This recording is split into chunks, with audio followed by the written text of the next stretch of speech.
അദ്ദേഹം അവിടെ പോയിട്ട് മുഖചാത്തൻ്റെ അവിടെ ഭഗവതിയെ അവിടെ ഇതായി പ്രതിഷ്ഠിച്ചു അവിടെ. എന്നിട്ടപ്പോൾ അവര്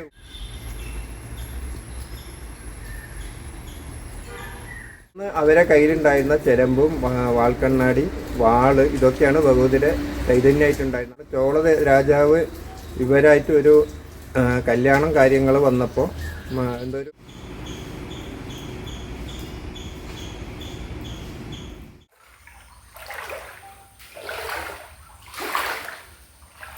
ജലപ്രതിഷ്ഠയാണ് അത്.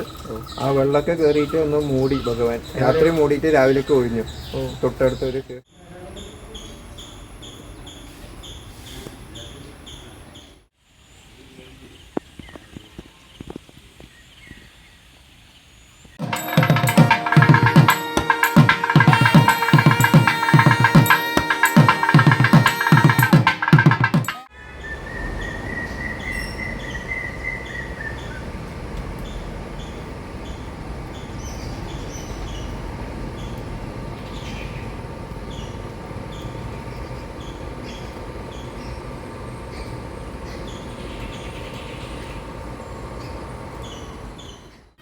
ஸ்ரீ மாங்கோட்டு பகவதி ஆலயம், மாங்கோடு, செருப்புலசிரி, பாலக்காடு. எப்படியோங்க ரொம்ப நாளைக்கு அப்புறம் ஒரு முக்கிய பகவதி கோவிலுடைய ஆதி மூலஸ்தானமாக இருக்கக்கூடிய பாலக்காட்டில் செருப்புலசிரி பகுதிக்கு பக்கத்தில் அமைஞ்சிருக்கிற ஸ்ரீ மாங்கோடு பகவதி ஆலயத்தை பற்றி தான் இன்னைக்கு நாம் தெரிஞ்சுக்க போகிறது மட்டும் இல்லாமல் தரிசனமும் செய்ய போகிறோம். கிட்டத்தட்ட 11 வருஷங்களாக பாலக்காட்டில் அத்திப்புட்டா பகுதியில் இருக்கிற மாங்கோட்டுகாவு பகவதி ஆலயத்தை பற்றி உங்கள் எல்லாருக்கும் தெரியும். அந்த அளவுக்கு மிகவும் பிரபலமாக தெரிஞ்ச விசேஷமிக்க ஆலயம்தான் மாங்கோட்டுகாவு பகவதி ஆலயம். அந்த ஆலயத்துடைய கோவில் பயண வீடியோ பதிவு நான் உங்களுக்கு நம்ம பதிவுக்கு முன்னாடியே கொடுத்திருப்பேன். அதில் தேவியோட சரித்திர வரலாறும் எல்லாரும் தெரிஞ்சு இருப்பீங்கன்னு நினைக்கிறேன். தெரியாதவங்களுக்கு இந்த பதிவோட ஐக்கான்லேயோ அல்லது வீடியோவோட முடிவுலையோ கொடுக்கற தெரிஞ்சுக்கோங்க. அப்படி சிறப்புமிக்கதா பேசப்படுற பகவதி ஆலயத்தோட மூலஸ்தானம் தான் இந்த மாங்கோடு பகவதி. இந்த மாங்கோடு பகவதியை வச்சுதான் அந்த தேவிக்கும் அந்த பெயர் வந்துச்சு. அது மட்டும் இல்லைங்க, மொத்த மாங்கோடு பகவதியோட சரித்திர கதைகள் இந்த மாங்கோடுன்னு சொல்ற இடத்துல இருந்துதான் ஆரம்பமாகியிருக்கு. அப்போ அத்திப்போட்டா பகவதி ஆலயத்துக்கு முன்னாடியே உதிச்ச ஆலயம்தான் இந்த மாங்கோடு பகவதி ஆலயம். எனக்கு இந்த ஆலயத்துக்கு போனதும் முதல்ல கண்டது தேவி ரூபம்தான். தேவியை பார்த்ததும் எனக்கு 2 ஆலயத்திலேயும் ஒரே ரூபத்தில் இருக்கிற மாதிரி தான் காட்சி கிடைச்சது. ஆனால் அதில் ஒரு சின்ன வித்தியாசம் இருந்துச்சு. அது என்னன்னா, இந்த மாங்கோடு பகவதி தேவியை புன்னகையாக சிரித்தபடி சாந்தமாக இருந்தாங்க. பட் மாங்கோட்டுக்காவில் கொஞ்சம் உக்ரமாக இருப்பாங்க. ஆனால் ஒன்றுங்க, 2 ஆலயத்திலையுமே தேவியோட அழகுக்கு வித்தியாசமே தெரியலை. ஒரே மாதிரியாக தான் கண்ணுக்கு தெரிஞ்சாங்க. சாதாரணமாக அங்கே கருவறையில் இருக்கிற விளக்கோட வெளிச்சத்தில் போட்டிருக்கிற நகைகளில் ஒளிப்பட்டு ஜொலிக்கிற ஜொலிப்பு இருக்கே, சொல்லவே முடியாதுங்க. அந்த அளவுக்கு சிறப்பாக இருந்துச்சு அன்னை பகவதி தேவியோட தரிசன காட்சி. 2 ஆலயத்தோட சக்தியை கண்டிப்பாக எனக்கு தெரிஞ்சு ஒன்றா எடை போட முடியாத அளவுக்கு ஒருமித்தமாக தான் அமைஞ்சிருக்குன்னு சொல்லணும். ஒரு சின்ன எக்ஸாம்பிள் சொல்கிறேன் உங்களுக்கு. நான் முன்னாடி மாங்கோட்டுக்காவில் தரிசனம் முடிச்சுட்டு வீட்டுக்கு போகிறதுக்குள்ள நான் மனசில் நினச்ச விஷயத்த எனக்கு முன்னாடி நடத்தி கொடுத்துட்டாங்க. அதே மாதிரி தான் இந்த பகவதியும். நான் ஆலயத்துக்குள்ளே போயிட்டு அவளை வணங்குறதுக்கு முன்னாடியே அவளுடைய திலகமான குங்குமத்தையும் சந்தனத்தையும் இனிப்பு பிரசாதத்தையும் கொடுத்து கோவில் திருமேனி மூலமாக வாசல்லையே வரவேற்றாங்க இந்த தாய் பகவதி. அந்த நிமிஷத்துக்கு எனக்கு தோணுனது, எனக்கு முன்னாடியே என்னுடைய பகவதி தாய் வந்து நிற்கிறாங்கன்னு தோணுச்சு. அப்போ எந்த அளவுக்கு ஒரு வேகம் பாருங்களேன். அப்போ இந்த ஆதி மூலஸ்தானத்தை பற்றி நான் சொல்றதுக்கு முன்னாடியே உங்களுக்கு தெரியணும்னு நினைக்கிறேன். ஆரம்ப காலத்தில் சின்னதாக காணப்பட்ட இந்த ஆலயம் நாளடைவில் கொஞ்சம் பெருசாக்கப்பட்டு இன்னைக்கு மக்கள் மத்தியில் இதுதான் அந்த ஆதி மூலஸ்தானமான்னு தெரிகிற அளவுக்கு பெருசாக ஆகியிருக்கு. என்னதான் தேவி பத்ரகாளி ரூபத்தில் அமர்ந்திருந்தாலும் அவளுடைய சிரிப்புக்கு முன்னாடி நம்ம எல்லோருக்கும் ஒரு அம்மாவாகத்தான் தெரிகிறாங்க. இந்த மாங்கோடு பகவதி தேவியோட சரித்திரத்தை இந்த பதிவில் இந்த கோவிலுடைய மேல் சாந்தியாக இருக்கக்கூடிய பூஜாரி அவர்கள் மிக தெளிவாக சொல்லியிருக்காரு. அதே போல சில முக்கிய செயல்களையும் இங்கு குறிப்பிட்டிருக்காரு. பெரும்பாலும் மாங்கோட்டுக்காவில் தரிசனம் செஞ்ச பக்தர்கள் இந்த தேவியோட ஆதி மூலஸ்தானம் இருக்கா இல்லையான்னு யோசிச்சிருப்பீங்க. அதற்கான ஒரு ஆதாரமிக்க பதில் தான் இந்த காணொளி பதிவு. தன்னை நம்பி வர பக்தர்களுக்கு மறுப்பு தெரிவிக்காம அவர்களுக்கான பலன்களையும் நியாயத்தையும் கொடுத்து அருள் புரியிறாங்க ஒரே சக்தியான இரு ரூபங்கள் கொண்ட மாங்கோடு பகவதி அன்னை. அதனால தான் என்னமோ இந்த பகவதி தேவியோட பூரம் விழான்னா சுத்திலும் இருக்கிற அனைத்து பிரதேச மக்களும் வந்து கலந்துக்கிட்டு தேவியை தூக்கி கொண்டாடி மகிழ்றாங்க. அப்படி ஒரு பக்தி கலந்த பரவசம் நிறைந்தவள் தான் இந்த மாங்கோடு பகுதியில் இருக்கக்கூடிய ஸ்ரீ மாங்கோடு பகவதி அன்னை. பொதுவா எல்லா பகவதி அன்னைக்கு ஒரு தந்தை ஸ்தானம்னா சிவபெருமானை தான் சொல்லுவாங்க. அந்த வகையில இந்த பகவதி தேவிக்கும் ஒரு தந்தையாக இருப்பவர் தான் இப்போ நீங்க பார்க்குற ஸ்ரீ காக்குருஷி என்னும் சிவன் ஆலயம். இந்த ஆலயம் தேவியுடைய ஆலயத்திலிருந்து சரியா ஒரு 1.5 கிலோமீட்டர் தொலைவில் தான் அமைஞ்சிருக்குது. இந்த சிவன் ஆலயத்துல ஒரு சிறப்பு இருக்குங்க. ஆனா அதுக்கு முன்னாடி நெல்வெளிகளோட மத்தியில ஒரு ஓடையோட ஓரத்துல அமைஞ்சிருக்கிற இந்த ஆலயம் ஒரு ஜலக்கோவில், அதாவது ஒரு நீர் பிரதிஷ்டை கோவில்னு சொல்றாங்க. இந்த ஆலயத்தோட சிறப்பு என்னன்னா, வருஷத்துல மழைக்காலங்கள் வரும்போது மட்டும் இங்க இருக்கிற கருவறையை சுற்றி நீர் ஊறி கருவறை வரைக்கும் தண்ணீர் போகுமாமா. அதுவும் அதிகமான மழைப்பொழிவு இருந்தால் மட்டும்தான். நாம தேவி ஆலயம் தரிசனம் பண்ண நேரம் தான் இங்கேயும் போனோம். அந்த சமயம் மழைப்பொழிவு கம்மியாக தான் இருந்துச்சு. ஆனா அதுக்கு முன்னாடி நாள் வரை இங்க மழைப்பொழிவு அதிகமா இருந்ததாமா. அப்போ இந்த ஆலயத்தோட சூழலை இந்த பதிவுல இணைச்சிருக்கேன். காரணம் என்னன்னா, இந்த ஆலயத்துல அதிகமான தண்ணி காணப்பட்டு கருவறையை மூடிட்டதா சொன்னாங்க. அதற்கான வீடியோ பதிவு கொடுக்கப்பட்டிருக்குது. நாம் போன நேரம் இந்த ஆலயத்துல தண்ணி கொஞ்சம் குறைய ஆரம்பிச்சிருச்சு. இன்னொன்று சொல்லணும் அப்படின்னா, இந்த கருவறையை சுற்றி இருக்கக்கூடிய கருங்கற்களும் மண்ணும் சாதாரண நிலப்பரப்பு மாதிரி தான் இருக்கு. அதனால தான் என்னமோ தண்ணி கீழே இருந்து ஊறிக்கிட்டே இருக்குங்க.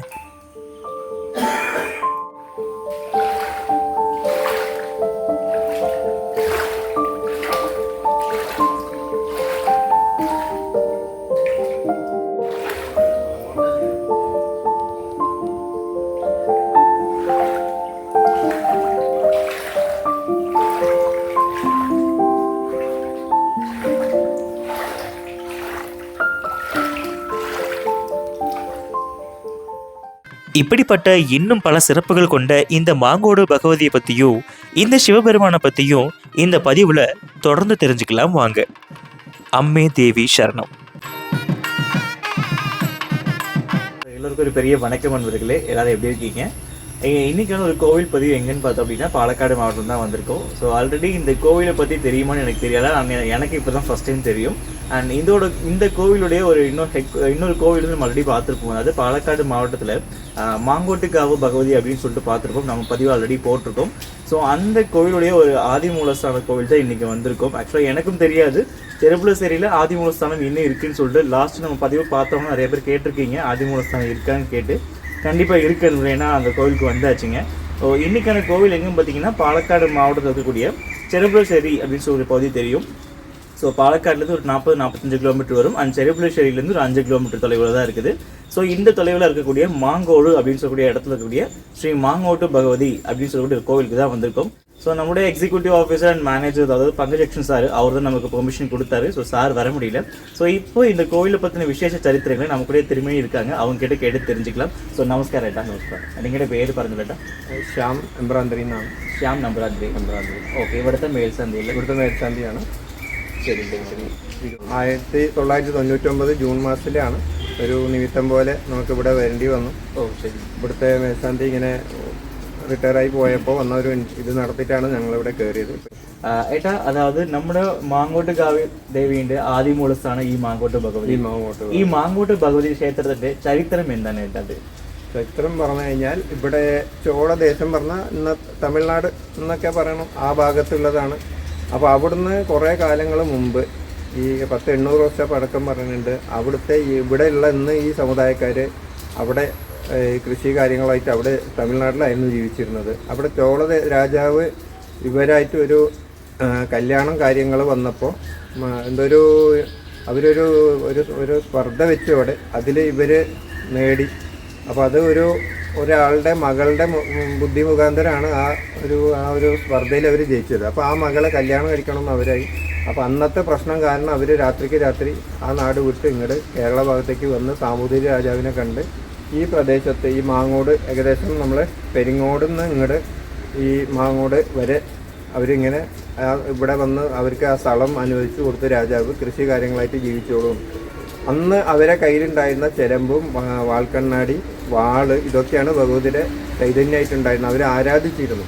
ഇവിടെ വന്ന് വീട്ടിൽ വെച്ച് വിളക്കൊക്കെ വെക്കുമ്പോൾ അവർക്ക് അതിൻ്റെ ശക്തി കൂടിയിട്ട് അവർക്ക് ആ വീട്ടിൽ താമസിക്കാൻ പറ്റാതാകുമ്പോൾ രാശി വെച്ച് നോക്കി ക്ഷേത്രം ഉണ്ടാക്കണം, ക്ഷേത്രത്തിൽ വെച്ചിട്ട് പൂജിച്ചാലേ ഇതിന് ഒരു അത്രയും ചൈതന്യം ഉണ്ടെന്ന് പറയുമ്പോഴാണ് ഈ ക്ഷേത്രം ഉണ്ടാക്കിയത്.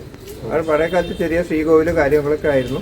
വയ്ക്കുമ്പോൾ ശിലയിലാണ് ആവാഹിച്ചിട്ട്. ഈ 4 പാട് പ്രദേശത്ത് ഒരിക്കലും നോക്കുമ്പോൾ ഒക്കെ അർച്ചനാബിംബവും പിന്നെ വരക്കപ്ലാവിൻ്റെ വലിയ ഭഗവതിയാണ്. പക്ഷെ ശിലയിലുള്ള ഒരു ഭഗവതി ഈ മാങ്ങോട്ട് കാവിലുള്ളൂ. നിങ്ങൾ നോക്കിയാൽ അറിയാം, ചന്ദനം ചാർത്തി നല്ല ശാന്ത സ്വരൂപിണിയായിട്ടാണ് ഇരിക്കുന്നത്. ഇവിടെ പ്രതിഷ്ഠ നടത്തുമ്പോൾ തന്ത്രി അദ്ദേഹം ചോദിച്ചു, ഏത് 2 സ്വരൂപം കാണാനുണ്ട്. അപ്പോൾ ഞങ്ങൾ സാധുക്കളാണ്, ഞങ്ങൾക്ക് ഉഗ്രസ്വരൂപം ഇവിടെ കൊണ്ടാടാൻ വിഷമാണെന്ന് പറയുമ്പോഴാണ് ഈ ശാന്തസ്വരൂപത്തിൽ ഇവിടെ പ്രതിഷ്ഠ നടത്തിയത്. അപ്പോഴാണ് ഈ അത്തിപ്പറ്റ മാങ്ങോട്ടിലത്തെ ഒരു വലിയ മണ്ണാടിയാർ, അന്ന് ആ മൂക്കച്ചാത്തനെ സേവിച്ച ഒരാൾ, അദ്ദേഹം ഇങ്ങനെ വസ്ത്രവ്യാപാരമായിട്ട് ഈ ഭാഗത്തേക്ക് വന്ന് ഇവിടുത്തെ ഇതൊക്കെ കാണുമ്പോൾ, അയ്യോ ഞങ്ങളവിടെ വന്നു കഴിഞ്ഞാൽ നല്ലോണം ഞങ്ങൾ ആഘോഷം ചെയ്തിരുന്നു എന്ന് പറയുമ്പോൾ ഈ ഉഗ്രസ്വരൂപം അദ്ദേഹത്തിൻ്റെ ഒപ്പം കൂടി. അപ്പം അദ്ദേഹം അവിടെ പോയിട്ട് മൂക്കച്ചാത്തൻ്റെ അവിടെ ഭഗവതിയെ അവിടെ പ്രതിഷ്ഠിച്ചു അവിടെ. എന്നിട്ടിപ്പോൾ അവർ ഉഗ്രസ്വരൂപമാണ് അവിടെ അങ്ങോട്ട് കണ്ടുണ്ടാവും എല്ലാവരും. അപ്പം അതിൻ്റെ ഒരു മൂലസ്ഥാനം, ഇതിപ്പോൾ മൂലസ്ഥാനം അവിടെ കിടക്കുന്നുണ്ട്. അവിടെ ഒരു വാൾക്കണ്ണാടി മാത്രമായിട്ടുള്ളതാണ്. ആ ക്ഷേത്രത്തിന് ആ നിന്ന സ്ഥലത്തിൻ്റെ പ്രാധാന്യത അവർ ആ തറവാട്ടുകാർ മാത്രം സൂക്ഷിക്കുന്നുണ്ട്. മാസത്തിൽ ഒരു ദിവസം പോയിട്ട് അവിടെ പൂജ കഴിക്കും. ഇവിടെ ഇപ്പോൾ നമ്മളെ ക്ഷേത്രം ജനങ്ങൾക്ക് ബഹുജനങ്ങൾക്കായിട്ട് ഇവിടെയാണ് ഇപ്പോൾ നടക്കുന്നത്. പല വഴിപാടുകളും കാര്യങ്ങളും പൂരമൊക്കെ നല്ല പ്രസിദ്ധമാണ്. മീനമാസത്തിലെ പൂരം വരുന്നത്. പുണർന്ന നാൾ കൊടിയേറ്റം കഴിഞ്ഞാൽ 7-ാം പക്കം പൂരമാണ്. 10-30 ആനകൾ വരും. 10 നല്ല ക്ലൗഡ് ഉണ്ടാവും. 25,000, 50,000, 1 ലക്ഷം വരെ ആൾക്കാർ ഇവിടെ കൂടുന്നുണ്ട്. ഇതിന് മുമ്പത്തെ ഇതിൽ അവരെ യൂട്യൂബ് ഇതിലൊക്കെ ഉണ്ട്. അവർ ചില ഇത് ചെയ്തവരെ കയ്യിലൊക്കെ ഇതിൻ്റെ ഉത്സവത്തിൻ്റെ റെക്കോർഡുണ്ട്. അപ്പോൾ ഇത്രയും കാലമായിട്ട് ഭഗവതി നല്ല രീതിയിൽ കാര്യങ്ങളൊക്കെ നടത്തിക്കൊണ്ടുണ്ട്. വിളിച്ച അവിടെ ഉണ്ടാവും. എൻ്റെ സ്വന്തം ജീവിതത്തിൽ ഒരുപാട് അനുഭവങ്ങൾ എനിക്കുണ്ട്. പിന്നെ ഇവിടുത്തെ വേറെ വിശേഷ വഴിപാടുകൾ കളംപാട്ടുണ്ടാവും, കളമെഴുത്ത് പാട്ടുണ്ട്. അത് വൃശ്ചിക മാസത്തിൽ കണ്ടിന്യൂസ് 41 ദിവസം. അതല്ലാത്ത ദിവസം സ്ഥിരം വെളിച്ചപ്പാടുണ്ട്. പിന്നെ ധാരികാത പാട്ടുകൾ നടക്കുന്നുണ്ട്. പൂരവും താലിപ്പൊലിയും കഴിഞ്ഞ ഒരു 6 ദിവസത്തെ ഗ്യാപ്പേ ഉള്ളൂ. അത് ബാക്കി ദിവസം എല്ലാ ദിവസവും ഇവിടെ വെളിച്ചപ്പാട് വരും. വെളിച്ചപ്പാട് വന്നിട്ട് 3 വലം വെച്ച് ആൾക്കാർക്ക് അരുൾ പറയും. വഴിപാട് ചെയ്ത് കഴിഞ്ഞാൽ എന്തെങ്കിലും സന്തോഷമായി എന്നൊക്കെ പറയാറുണ്ട്. അത് കൃത്യം ദിവസം 9:30 മണിക്കാണ് അതിൻ്റെ സമയം. പിന്നെ കഠിന പായസമാണ് ഭഗവതിക്ക് ഏറ്റവും വലിയ ഇഷ്ടം. എല്ലാവരും പുഷ്പാഞ്ജലി കഴിച്ച് അവസാനത്തെ ദിവസം കഠിന പായസത്തിൽ അവസാനിപ്പിക്കലാണ് പതിവ്.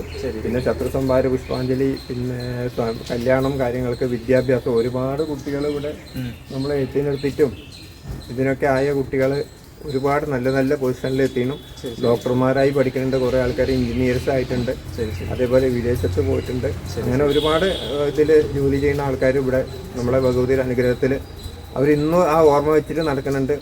കുറേ കർണാടക ഭാഗത്തുനിന്ന് തമിഴ്നാട് ഭാഗത്തുനിന്ന് ആൾക്കാർ ഇവിടെ കണക്റ്റഡ് ആയിട്ടുള്ള ആൾക്കാരുണ്ട്. ഇന്നും അവരെ ഭഗവതി നല്ലോണം കാത്തിരിപ്പിക്കണം. അപ്പോൾ ഇവിടെ ദേവി സ്ഥിതിച്ചിരിക്കുന്നത് ശാന്തസ്വരൂപിയാണ്. ശാന്തസ്വരൂപിനെ വളത്തോടെ ഇടത്തോടെ എന്ത് ചെയ്തിട്ടുണ്ട് ദേവിന്റെ വളത്തോട് കയ്യിലേക്ക്? അത് ശൂലവും കപാലവും ഖഡ്ഗവും കേടും ഭദ്രകാളി സ്വരൂപം തന്നെയാണ് ഇവിടെ. ഭദ്രകാളി സ്വരൂപം തന്നെയാണ്. ഈ ദാരികന്റെ തല ഉണ്ടാവും കയ്യിൽ, അതിന്റെ പാത്രം ഉണ്ടാവും. രക്തം താഴേക്ക് വീഴാതിരിക്കുക ഒരു പാത്രം ഇടതു ഭാഗത്ത് ഉണ്ടാവുക. ശരി. വലതു ഭാഗത്ത് ശൂലവും പിന്നെ വാളും ഉണ്ടാവും വലതു ഭാഗത്ത്.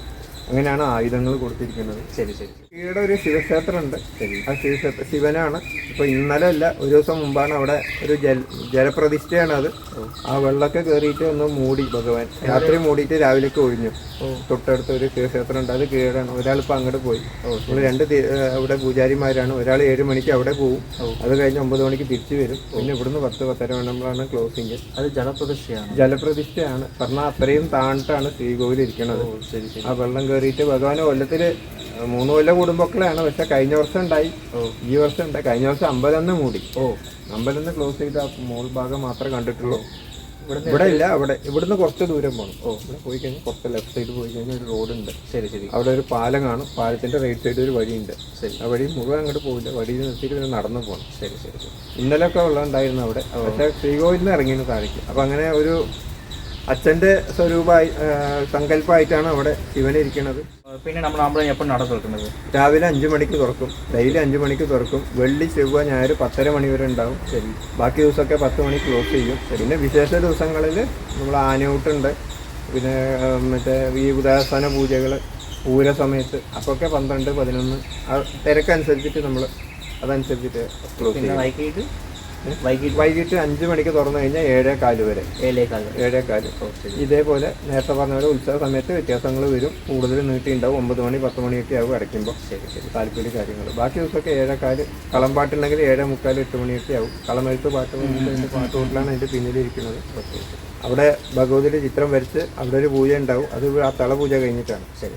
പിന്നെ നമ്മുടെ അമ്പലത്തിന് പറഞ്ഞ ബസ് റൂട്ട് പറഞ്ഞില്ല, പാലക്കാടിൽ നിന്ന് പറഞ്ഞത്. പാലക്കാട് നിന്ന് വരുമ്പോൾ കോങ്ങാട്, കടമ്പളിപ്പുറം, തിരുവാഴിയോട്, അങ്ങനെ ചെപ്പളശ്ശേരി വരുന്ന വഴിയാണ്. വെള്ളിനേടി പറഞ്ഞ ഒരു കലാഗ്രാമമുണ്ട് ഇവിടെ. അവിടേക്ക് തിരിയുന്ന ആ സെൻറ്ററിലാണ് നമ്മുടെ ഈ ക്ഷേത്രം നിൽക്കുന്നത്. ശരി. അതേപോലെ ചെപ്പളശ്ശേരി നിന്ന് ഒരു 4-5 കിലോമീറ്റർ ഇങ്ങോട്ട് പാലക്കാട് വരുമ്പോൾ വടക്ക് ഭാഗത്താണ് വരിക. ഏറ്റവും വെള്ളിനേടി റോഡിലേക്ക് തിരിയുന്ന ആ ജംഗ്ഷനാണ് നമുക്ക് മെയിൻ ആയിട്ടുള്ള ഒരു அடையாளம். சரி, இன்றைக்கு வர. ஓகே. ஸோ கிட்டத்தட்ட நிறைய விஷயங்கள் அவர் சொல்லியிருக்காங்க. நாங்கள் பூஜைக்கார ரொம்ப டைம் ஆயிடுச்சுங்க. அவர் இவ்வளோ தூரம் நமக்கு நிறைய விஷயங்கள் சொல்லியிருக்காங்க. ஓகே, இன்னைக்கு ஃப்ரைடே ஷூட் எடுத்துக்கணும், அதனால கொஞ்சம் க்ரௌட் இருக்குங்க. இவ்வளோ தூரம் நமக்காக விஷயங்கள் நிறைய சொன்ன நம்முடைய ஷாமன் எனக்கு ஒரு பெரிய நன்றியை தெரிவிச்சுக்கலாம். So thank you so much. So கிட்டத்தட்ட நிறைய விஷயங்கள் அவர் சொன்னார். அவருக்கு கொஞ்சம் டைம் ஆகிடுச்சுங்க, ஏன்னா கிட்டத்தட்ட ரொம்ப நேரம் ஆயிடுச்சு. அங்கே பூஜை வந்து டைம் நிறைய பேர் இருக்காங்க அப்படின்றனால தான் நமக்கு வேகமாக வந்து இன்டர்வியூ கொடுத்துட்டு போனார். ஸோ அப்போ மாங்கோட்டு காவு அப்படின்னு சொல்லக்கூடிய நம்முடைய மாங்கோட்டு காவு பகவதியோடைய ஆதி மூலஸ்தானம் தான் இது. நிறைய பேர் ஆல்ரெடி கமெண்ட்டில் கேட்டிருப்பீங்க, முன்னாடி வீடியோவில் கேட்டிருப்பீங்க. கண்டிப்பாக ஆதி மூலஸ்தானம் இருக்குன்றது எனக்கு முன்னாடி தெரியாது. ஸோ தெரிஞ்சிருந்துச்சுன்னா நான் கண்டிப்பாக தெரியாதுன்னு சொல்லியிருக்க மாட்டேன். ஆனால் இப்போ கண்டுபிடிச்சாச்சு. ஸோ நமக்கு பெர்மிஷன் கிடச்சி நம்ம வீடியோவும் எடுத்தாச்சு, நல்லபடியாக ஓகே பார்த்தாச்சு. ஸோ இந்த மாங்கோட்டு பகவதிக்கு வர்றவங்க, ஐ மீன் மாங்கோட்டு பகவதி கோவிலுக்கு வர்றவங்க கண்டிப்பாக ஆதி மூலஸ்தானத்துக்கு வந்துட்டு போங்க. காரணம் என்ன அப்படின்னா, நீங்கள் மாங்கோட்டு காவில் பார்க்குற தெய்வம் வந்து உக்ர தெய்வம், ஏன்னா மூக்கன் சாத்துன்னு சேர்த்து இருப்பாங்க. பட் இங்கே செருபுலசேரியில் இருக்கக்கூடிய மாங்கோட்டு பகவதி வந்து பார்த்திங்கன்னா சாந்த ஸ்வரூபிணியாக இருக்காங்க. ஸோ பத்ரகாளியாக உட்கார்ந்துருந்தாலும் அது வந்து சாந்த ஸ்வரூபிணியாக இருக்காங்க. அண்ட் இது வந்து ஆதி மூலஸ்தானம் பக்கத்தில் வந்துட்டு ஒரு ஆதி மூலஸ்தானம் வாழ்க்கண்ணாடி வச்சு வணங்கின ஒரு அந்த ஸ்தலமும் இருக்குது. பட் அது ஒரு இன்னொருத்தர் வீட்டிலோட இருக்குது அப்படின்றனால ஸோ அதை நம்ம போக முடியுமான்னு தெரியல. பட் இதுதான் மெயின் ஆதி மூலஸ்தானம். ஸோ வந்தீங்க அப்படின்னா இந்த கோவில் தாராளமாக தரிசனம் பண்ணுங்கள். அண்ட் இந்த கோவிலுக்கு வரும்போது ரூட் சொல்லியிருப்பாங்க, பாலக்காடுலேருந்து அண்ட் செருபுலசேரியிலேருந்து. ஸோ ரொம்ப பக்கம் தான், நியரஸ்ட் சிட்டி அப்படின்னு கேட்டிங்கன்னா செருபுலசேரி தான் ரொம்ப பக்கம். ஸோ அங்கே வந்தீங்கன்னா தாராளமாக உங்களுக்கு ரூம்ஸ் எல்லாமே நல்லா கிடைக்கும். அண்ட் சாப்பாடு ஐட்டம்ஸ் எல்லாமே சரி, ஃபுட் அண்ட் அகாமடேஷன்ஸில் செருபுலசேரியில் தாராளமாக கிடைக்கும். சரி, ஓகே அன்பர்களே. ஸோ இந்த வாரத்துக்கான ஒரு பதிவு, அதாவது மாங்கோட்டு காவு ஆலயத்துடைய ஆதி மூலஸ்தானம் மாங்கோட்டு பகவதியை வந்து தரிசனம் பண்ணியிருப்பீங்க. ஸோ இந்த பதிவு கண்டிப்பாக உங்களுக்கு பிடிச்சிருக்குன்னு நினைக்கிறேன். அண்ட் தொடர்ந்து அடுத்த வாரம் ஒரு நல்ல பதிவோடு உங்களை சந்திக்கிறேன். அண்ட் தேங்க்யூ ஸோ மச் நண்பர்களே.